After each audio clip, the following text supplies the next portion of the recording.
Hello বন্ধুরা, সবাই কেমন আছো? আশা করি সবাই ভালো আছো। তো আজকে একটা রান্নার রেসিপি নিয়ে আসলাম।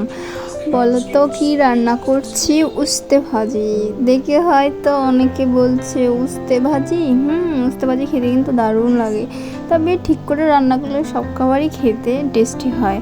তো বেশি করে পেঁয়াজ দিয়ে কিছুটা চিংড়ি মাছ দিয়েছি আর মরিচ দিয়ে ভালো করে রান্না করছি যাতে তেতো না লাগে। বুঝতে পারছিটা আমার কিন্তু ভালোই লাগে, এত তিতে লাগে না। তো দেখতেই পাচ্ছ, ঢাকনা দিয়ে নিলাম যাতে একটু হালকা সিদ্ধ হয়। তারপর আবার ভালো করে নাড়াচাড়া দিয়ে নিচ্ছি। বেশি ঢাকনা দিলে কি হয় জানো, এটা একদম সিদ্ধ হয়ে যায়, খেতে ভালো লাগে না। যত ঝরঝরে থাকবে খেতেও দারুণ লাগে, দেখতেও সুন্দর লাগে। তো কথা বলতে বলতে আস্তে আস্তে কালারও চেঞ্জ হয়ে আসছে আর ভাজিটাও হয়ে আসছে। তো আমি একটু পর পর নাড়তেই থাকলাম। তো দেখতেই পাচ্ছ অনেকগুলো উস্তে ভাজি ছিল, এখন কমে অল্প একটু হয়ে গিয়েছে।